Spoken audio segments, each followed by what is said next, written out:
skipping and jumping in the misty morning rain. Our hearts were thumping and you found that girl. Not again. 2 weeks in a row dealing with rain. Oh man, it's good and bad. We'll talk about it in just a minute. Great. It's coming down even harder now. Hey everyone, it's Dominic, the Primetime Treasure Hunter. It is Friday, May 10th, and as you saw, it is pouring rain again for the second straight Friday that I took the day off to do something related to my reselling business. Now, last week it was to set up for a garage sale that I ran in my own community, but this week it is for a community garage sale in another area of town that is just huge. They do this every year. I filmed it before in the past, and I specifically take off this day just to go to this sale. Now tomorrow, the weather is supposed to be sunny and partly cloudy, but today it is supposed to rain and thunderstorm like all day. So the good news about that is that that is going to keep away some of the competition. The bad news about that is there are going to be people who are just gonna say, forget it, I'm not setting up today. So there will be less opportunity, but there will be more opportunity in a certain way. So we're gonna just go out and explore. Mrs. Primetime's gonna come along for the ride. I'm just waiting on her for a minute, and we're gonna go see what we could find. Remember, it's called a garage sale for a reason. All right, so the tent is still out where they serve some food for this community garage sale, and there are people walking around, and there are garages open, so lots of cars are parked down the street, as you can see. So Mrs. Primetime and I are going to go out and see what we can find. I don't know if I'll be able to talk inside of these garages, so if I can't, I will give you the thumbs up. If I find something good, we'll talk about it later. Now, I do have my box with me back there, but I don't want to carry it around with me to all these places because it's just going to get wet, and you don't want to be walking around with wet cardboard. So in these situations, I just have some bags ready. I just stuff them in my pocket, and then if I want to walk around with stuff in the garage sale, because not every place will have bags, so it's good to keep a few handy. That's a little Primetime trick for you this morning. So you can't hit me back on the Bingo, second garage, found some good stuff here. So the Lionel grain elevator, gonna go for that for $5. This one here, gonna go for $5 as well. And this one here, just $1, so $11, and talk about it later. All right, so I just pulled that stuff aside. I put it on the table at the garage because I don't want those Lionel train boxes to get wet.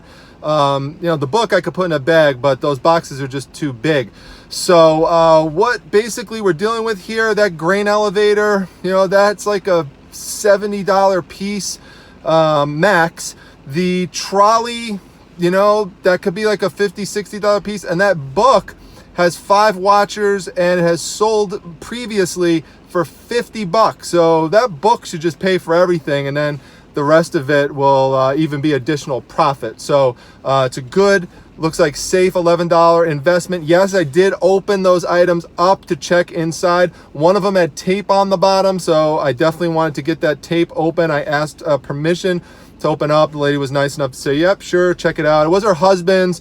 Doesn't look like her husband's around anymore, so and everything looked nice and neat in there. So excited to make this train investment. So Lionel is generally a safe bet. It's not always a guarantee.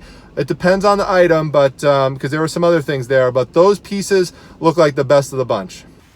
Boom! Moving on to the next one. All right, there's a house over here that I drove by, has some signs right where that guy was just walking by, so I'm going to check those out. I think some of them might be old, so let's go take a look. Yeah, they're not bad, but the ones that are $5, just, they're not worth much. These $10 ones are the porcelain ones. The porcelain ones typically have these rings here. They're, you know, much thicker compared to these some of these flimsier ones, but they're just not worth putting a $10 investment into. There's some of the other ones. Nothing really jumps out. I mean, the Indian one's nice, but it's not porcelain. It's just a cheap tin sign. Same with this one back here. Just a cheap tin sign.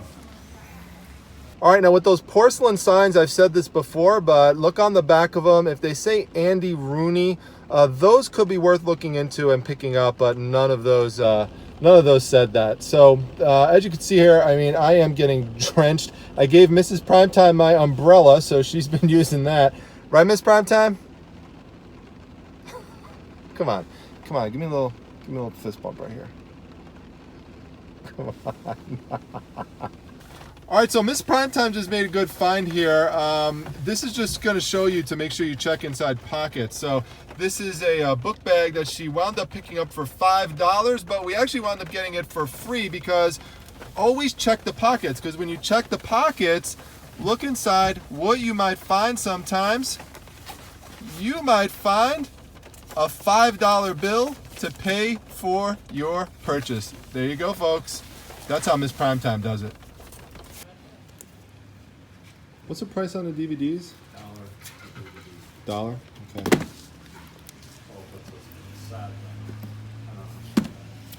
What's the price on the sets? Oh, how many DVDs? I don't know. This got. I think there's 6 in there, but I'll Yeah. do that for 5. Okay. Okay, when I do the finger wag, that means no way, we are not buying that. So even though I didn't purchase it, it's still good just for teaching purposes. For DVDs, really they should be $1 or $2 for sets. You really don't want to pay $5 for a set unless it's something that you think you could get like $70 out of, then that would be worth investing that. But that one, maximum you were probably going to get at it would be $25, but right now the lowest that somebody has it sealed is $19.99. So I would want to try to beat that price, which would mean $18.99, and I'm not going to invest $5 into something that I'm only going to get $18.99 back, and that's with free shipping. So it's just not worth it. If he was giving it for $1, that would have been fine. That was the price for his other DVDs. But when people try to do that, they try to increase based on the number of DVDs. You know, I just walk away at that point for the most part. Again, unless it's something, you got to know your comps, and that's why I tell you, take your phone, check your comps. It's the best way to prevent making a bad business decision. All right, we're gonna do a slow pan over. Slow pan. I was told I need to slow my pans down, so there we go, slow pan. I like these little nooks and crannies over here. That's another thing you probably noticed. I like to say nooks and crannies, so it's because I'm a big English muffins fan. But so we're Primetime can't stand these jokes anymore. All right, I better get out of here before she kills me. See you later, buddy. Bye-bye. Sure. What's your price on Super Mario Sunshine? That's you guys.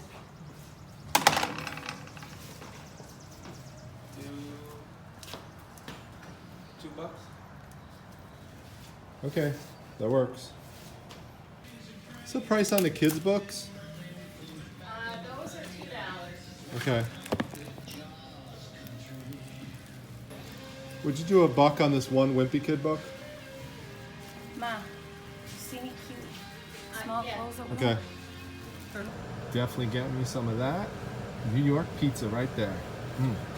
Okay, I wound up doing really good with this GameCube game. So if you're not into video games, definitely look for Nintendo GameCube. They tend to be really sought after. It's a great system. I had it when I was a kid, loved playing it.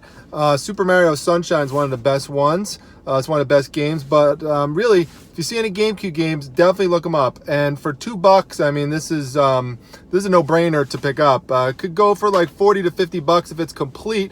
By complete, that means you want to check if it has the instructions, or also known as the manual, inside of it. So this one, as you can see, has that. And in addition to that, there's something else behind it. There's like a little pamphlet kind of sheet that came with it.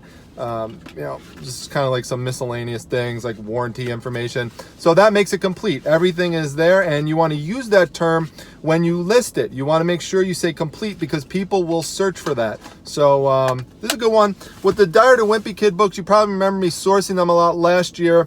As you could see through my negotiation there, I really don't like spending more than $1 a piece on these, and you generally could get them for that rate. All you have to do is ask. I mean, $2 isn't unreasonable, but again, I like to just make sure I'm sourcing as low as possible for these books. Even if you could just pick up one at a time, they add up. You're going to see them a lot. Look for the hardcover ones. Don't get the softcover ones. Those aren't the ones that are valuable. It's these hardcover ones. Now, there were other ones sitting there. The reason why I didn't pick those up, and I've learned this lesson with Wimpy Kid books, trust me, you have got to open them up and you've got to look inside to see if there's any writing. And this one, this one doesn't have any writing in it, but the other ones did, and it was really subtle. There was a name like really tiny scribbled in the corner. So you got to be careful with that stuff because it will kill the value on those books. So, you know, people who are buying them, usually buying them as gifts. They want them for their kids. They don't want someone else's name in it. So that's just my little tip on Wimpy Kid books, and they could resell really well. You just got to add them up into a big lot, and you know, you'll make a nice return on your investment. So check out those Wimpy Kid books this year. This is what I'm talking about. The box set should be $2 and the single should be $1, not $5 for a box set or $12 if there's 12 DVDs. Okay, so this is another Mrs. Primetime tip. Miss Primetime just asked how much these little purses were, and she was told that they're free. Just take them. They didn't say free in the box or anything like that. So, you know, just telling you, I'm not telling you because it's necessarily worth a lot of money, but I'm just telling you, just ask. It doesn't hurt to ask because you never know. Sometimes people might just give something away to you. So I like this one the best. We got Pokemon cards. Gotta find how much they want for these things. So did really well with that Pokemon collection. Got all of it for $10. So cannot complain about that. I would have bought it for the $15. The lady said $15, but you know, I knew I could get it for $10 because I was talking to the guy first, and the guy's like, I just want to get rid of it all. I just want to get rid of it all. So you know, he was going to throw a price out there, but then he deferred to his wife, and his wife said 15. So I just looked at it for a while, and I said to the guy, would you take 10? And the guy's like, yeah, I'll take $10 for it. So you know, it also came with some other cool things. I mean, not only do I have, you know, like for example, this is just one part of all these cards in there, and they're all in great shape. Also came with this cool Skylanders bag. Now, not that a lot of people are doing Skylanders anymore, but still, it's cool to get a little extra. I do have some Skylander stuff that I could, you know, package together with that. Also, you know, there's some other Pokemon cards that came in here. Like there's some in this plastic bag, and then there's some in these sheets. One of the things I'll be looking for later is to see if there's any Charizards in there. He's like a dragon figure, and he always sells for good money. So as long as I find one of those in there, I know I'm definitely set. But I'm set no matter what. I mean, there's so many good cards. Plus, you know, I'm just looking around in there. You know, there's just like some extras like this, like a little play mat. So that's really neat. Those could sell well too. And then there's another one of these boxes over here that came with a tin. So I've got a tin filled with cards. You know, I'm really happy overall. I'm just looking to see if there's anything else in there. No, there's some more stuff in there that's like sealed. There's like a whole bunch of stuff. So really did well with the Pokemon cards. Excited about that. Just gotta, you know, sort it and, you know, put it together. It's like a fun little project. So and I've got tons of other Pokemon cards too that I could, you know, package together with that. So now I am actually back at Primetime Treasure headquarters because I needed to drop Mrs. Primetime off. She's got some things to do. I'm gonna just take some of this stuff out, unload it inside, and then I'm gonna head back out. I got a little bite to eat, and then you know, just kind of refresh and go for round 2. Daisy, look at that nice bow tie you have on. You gonna attack me? Say hi to everyone. Say hi. In case you're wondering, still raining. So I'm gonna avoid getting anyone's face on camera, but I will tell you, there's a whole group of Amish people in there, Amish women, and they come in these big vans and they load up. I'm telling you, they just load up. So they come in these white vans, and if you were to see what this looked like inside, it is packed to the max. I mean, this thing is just crammed with stuff. They take absolutely no prisoners when they come to these garage sales, I'm telling you. It's Daisy. There she is at the garage sale. Follows you everywhere.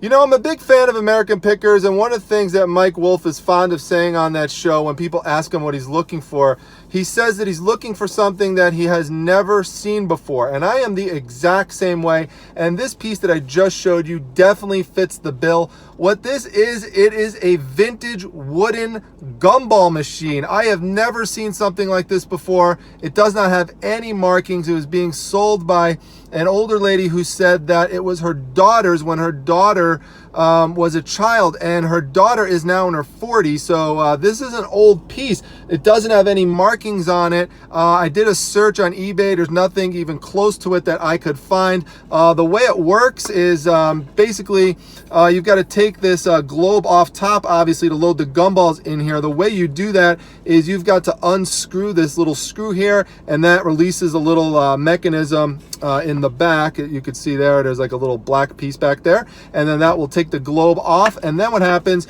is you turn these wheels, the ears, you turn them, and then as you can see, that will catch the gumball with that little slotted circular groove there, and then it will come out of the guy's mouth. So and it even has little feet and everything, so and in really good condition. So this is the kind of stuff that you are looking for. You are looking for something that's unique, something that's vintage, something that's collectible. And while I didn't find an exact comp for this, that doesn't matter. I did find other wooden gumball machines for sale that don't look anything as cool as this, that are selling for over $100 and have like 20 plus watchers. So that is the kind of stuff you're looking for, because if you could get a unique collectible piece like that, then the good thing about that is that you will not have any competition for the piece, and you could get a nice high price for it. So keep that in mind. Also keep in mind that for me to find this piece, it's not like I just walked into a sale randomly and found it. I have gone into about 40, 50 or more garages today, most of which had baby clothes. Now this development has over 3,000 houses that are estimated to be here. So now not all of them have garage sales, but if even a third do, that's 1,000 houses to look at, and there'll be even more tomorrow. So there's a lot of stuff, you got to sift through in developments like these that are newer, where there's a lot of families just trying to get rid of like baby clothes and baby toys. But once in a while, you will get a piece like this and find some of the other things I found today, like the Pokemon cards and stuff like that. So remember those Lionel Trains pieces and sets and stuff that I got in the beginning? That was cool. Found some good books and things. So overall, it was a good day. I'm not going to do a big recap when we get back to Primetime Treasure headquarters, because there's not tons of stuff that I wound up getting today. Tomorrow might be another story, because it's Saturday. That's supposed to be like the really big day for this. And plus, I've got a bunch of other stuff I've got to do. I hope to have this video loaded on Friday evening. So if you catch this Friday evening, so it is May 10th, 2019, go over to the Flipping Lives channel, because I am going to do an interview with Joe Rensing, who runs that channel. We're going to talk about basically juggling regular life stuff with a reselling business. So even if you catch this on a delay, I'll also eventually have that interview listed in the description section of all my videos, so you could always check it there, along with links to other places, other channels where I've done interviews in the past. So I'm going to wrap this up. I think it was a good day overall, despite the rain. The rain finally stopped, but it's at the end of the day, so tomorrow we shouldn't have to deal with it. And just goes to show you, if you go out, have passion, you're motivated, you could still find stuff, even in crummy, rainy conditions. Don't let that keep you home. Use it to your advantage and go out and make that money. I will see everyone back at the next video, which hopefully will be tomorrow when we go outsourcing again. Make sure you hit the like button if you enjoyed the video. Make sure you subscribe to the channel. Let other people know as we inch closer and closer to 5,000 subscribers. Make sure that you come to my Facebook group. We're almost at 9,000 members there. 9,000 is crazy. That's the Facebook Reselling Resource Center. The link is down below, as well as my Instagram channel. That's at @prime_time_treasure. I will see you back at the next video, everyone. Take care.